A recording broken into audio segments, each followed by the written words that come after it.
Malayalam Big Boss season 7 live updation നോക്കാം. ലൈവിൽ ഇപ്പോൾ ഒരു ഫൈറ്റ് നടന്നിരിക്കുകയാണ്. നമ്മുടെ ആര്യനും അനീഷും തമ്മിലായിരുന്നു ആദ്യം ഫൈറ്റ്. പിന്നീട് അത് അക്ബറും ഷാനവാസും തമ്മിലാകുന്നുണ്ട്. പണിപ്പുര ടാസ്കിൽ നിന്നും ഇവർക്ക് യോഗട്ടും സാൻഡ്വിച്ചൊക്കെ ലഭിച്ചിരുന്നു. എന്നാൽ അതിലൊന്നും പോലും അനീഷിന് ലഭിച്ചില്ല. അതേ തുടർന്നാണ് ആദ്യം ഫൈറ്റ് തുടങ്ങിയത്. ക്യാപ്റ്റനായ, അതായത് കഴിഞ്ഞ ആഴ്ചയിലെ ക്യാപ്റ്റനായ ആര്യനോട് ചോദിക്കുന്നുണ്ട്, നിങ്ങളൊരു ക്യാപ്റ്റൻ അല്ലേ, എല്ലാവർക്കും കൊടുക്കുമ്പോൾ തുല്യമായി വീതിച്ചു കൊടുക്കണം. ഇന്നലത്തെ സാൻഡ്വിച്ച് പോലും എനിക്ക് കിട്ടിയില്ല.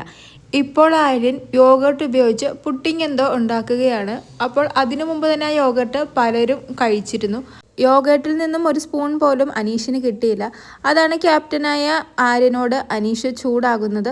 അപ്പോൾ ആര്യൻ പറയുന്നത്, ഞാൻ എല്ലാവർക്കും കൂടിയാണ് ഈ പുഡിംഗ് ഉണ്ടാക്കുന്നത്, ഈ പുഡിംഗ് ഉണ്ടാക്കി കഴിയുമ്പോൾ തരാമെന്ന് പറയുന്നുണ്ട്. അനീഷ് അപ്പോൾ വേസ്റ്റ് ബിന്നിൽ നിന്നും ഒരു യോഗട്ടിൻ്റെ കപ്പ് എടുത്തുകൊണ്ട് വന്ന്, ഇതിനകത്തുണ്ടായിരുന്ന യോഗട്ടിൻ്റെ ഇതിൽ നിന്ന് പോലും എനിക്കൊരു സ്പൂൺ കിട്ടിയില്ല, ഇനി നീ ഉണ്ടാക്കുന്ന സാധനം എനിക്ക് വേണ്ട, ഇന്നലെ ഈ സാൻഡ്വിച്ച് എനിക്ക് കിട്ടിയില്ല, ഞാനും ഈ വീട്ടിലൊരു അംഗമല്ലേ, ഞാനും കൂടി പണിപ്പുരയിൽ പോയിട്ടാണ് അത്രയും സാധനങ്ങൾ കൊണ്ടുവന്നത് എന്നൊക്കെ അനീഷ് വളരെ സങ്കടത്തോടെ പറയുന്നുണ്ട്. എന്നാൽ ആര്യൻ അത് കേട്ടതായി പോലും നടിക്കുന്നില്ല. കൂടാതെ അനീഷിനെ കളിയാക്കി ഓരോ കോഷ്ടികളും കാണിക്കുന്നുണ്ട്. ഈ സമയം കിച്ചണിൽ അക്ബറും ഷാനവാസും ഉണ്ടാകും. അവരെന്തോ കിച്ചൺ ഡ്യൂട്ടികൾ ചെയ്യുകയായിരുന്നു. ഈ ആര്യൻ്റെ കളിയാക്കൽ കാണുമ്പോൾ അക്ബർ ചോദിക്കുന്നുണ്ട്, നീ ഇപ്പോൾ എല്ലാവർക്കും വേണ്ടിയാണ് യോഗട്ട് ഉപയോഗിച്ച് പുഡിംഗ് ഉണ്ടാക്കുന്നത്, അതൊക്കെ ശരി, പക്ഷേ ഈ യോഗട്ടിൽ നിന്നും പലരും രാവിലെ കുറച്ച് കഴിച്ചിരുന്നു. ഈ യോഗട്ട് കൊണ്ട് പുഡിംഗ് ഇപ്പോൾ ഉണ്ടാക്കുമ്പോൾ വീണ്ടും എല്ലാവർക്കും വീതിക്കുമ്പോൾ രാവിലെ കഴിച്ചവർക്കും ഇപ്പോൾ കിട്ടും. അപ്പോൾ ആദ്യം കഴിക്കാത്തവർക്ക് എന്ത് ഗുണമാണുള്ളത്? അതുകൊണ്ടാണ് ക്യാപ്റ്റനായ നിന്നെ ചോദ്യം ചെയ്യുന്നത് എന്ന് അനീഷിനെ സപ്പോർട്ട് ചെയ്ത് അക്ബർ സംസാരിക്കും. അപ്പോൾ ആര്യൻ പറയുന്നത്, രാവിലെ കൊടുത്തത് ഞാനല്ല, എന്നോട് ചോദിക്കാതെയാണ് അവരെടുത്തത്, അതിനിപ്പോൾ ഞാൻ എന്ത് ചെയ്യാൻ പറ്റുമെന്ന് ചോദിക്കും. അക്ബറും ഷാനവാസും ആ സമയം കിച്ചണിലുണ്ടാകും. ഷാനവാസും രാവിലെ യോഗട്ട് കഴിച്ചാണ്. ഷാനവാസ് അതുകൊണ്ട് തന്നെ അത് കയറി പിടിക്കുന്നുണ്ട്. എന്നിട്ട് ഷാനവാസ് പറയുന്നുണ്ട്, ഞാൻ ക്യാപ്റ്റനായ ആര്യനോട് ചോദിച്ചിട്ടാണ് യോഗട്ട് ഒരു സ്പൂൺ എടുത്ത് കഴിച്ചതെന്ന്.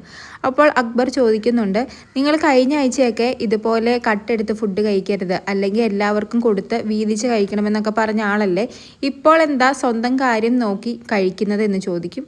അതിന് ഷാനവാസ് പറയുന്നത്, അങ്ങനെയാണ് ഞാൻ കഴിഞ്ഞ ആഴ്ച വരെ കഴിഞ്ഞത്, പക്ഷെ അതുകൊണ്ട് എന്ത് ഗുണമാണ് ഉള്ളത്? എങ്കിലും എല്ലാവരും അവരവർക്ക് വേണ്ടത് കട്ടെടുത്ത് കഴിക്കുകയോ അല്ലാതെ കഴിക്കുകയോ ഒക്കെ ചെയ്യുന്നുണ്ട്. അങ്ങനെ നോക്കിയിരുന്നിട്ട് എനിക്കൊന്നും കിട്ടുന്നില്ല. അതുകൊണ്ട് ഇന്ന് തൊട്ട് ഞാൻ എൻ്റെ കാര്യം മാത്രം നോക്കാമെന്ന് കരുതി. അതുകൊണ്ട് ഞാൻ രാവിലെ ക്യാപ്റ്റനായ ആര്യനോട് ചോദിച്ചു, യോഗട്ട് എടുത്ത് കഴിച്ചു. നിങ്ങൾക്ക് വേണമെങ്കിൽ നിങ്ങളും എടുത്ത് കഴിക്കണമായിരുന്നു, അതിപ്പോൾ എൻ്റെ കുഴപ്പമല്ല എന്നാണ് ഷാനവാസ് പറയുന്നത്. അതങ്ങനെ വലിയൊരു ഫൈറ്റ് ആവുന്നുണ്ട്. ഫൈറ്റ് തുടങ്ങി വെച്ച അനീഷ് ആണെങ്കിലും ഇപ്പോൾ ഫൈറ്റ് നടക്കുന്നത് ഷാനവാസും അക്ബറും തമ്മിലാണ്. അവസാനം ആര്യൻ ഒരു പുഡിംഗ് ഉണ്ടാക്കി എല്ലാവർക്കും കൊടുക്കുന്നുണ്ട്. അതിൽ നിന്നും അനീഷ് ഒന്നും കഴിക്കുന്നില്ല. അനീഷിനൊന്നും വേണ്ട, ഇങ്ങനെ തിരിച്ചു വ്യത്യാസം കാണിക്കരുതെന്ന് തന്നെ അനീഷ് പറയുന്നുണ്ട്.